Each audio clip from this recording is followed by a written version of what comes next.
I'm studying with ma'am since 3 months, I guess, and I have got many improvements in maths, such as I usually didn't get good after coming to 9th actually. I was not getting such good marks that I was not passing actually.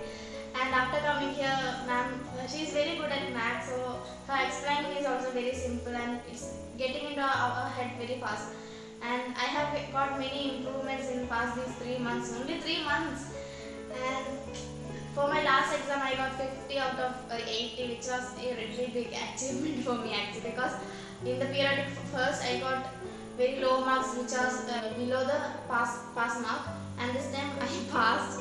So yeah, I'm very happy. And here ma'am also gives us many gifts for our achievements, about the marks we get when we get out of. She's very friendly with us. So yeah, she got A plus grade. Give a big clap to Dia.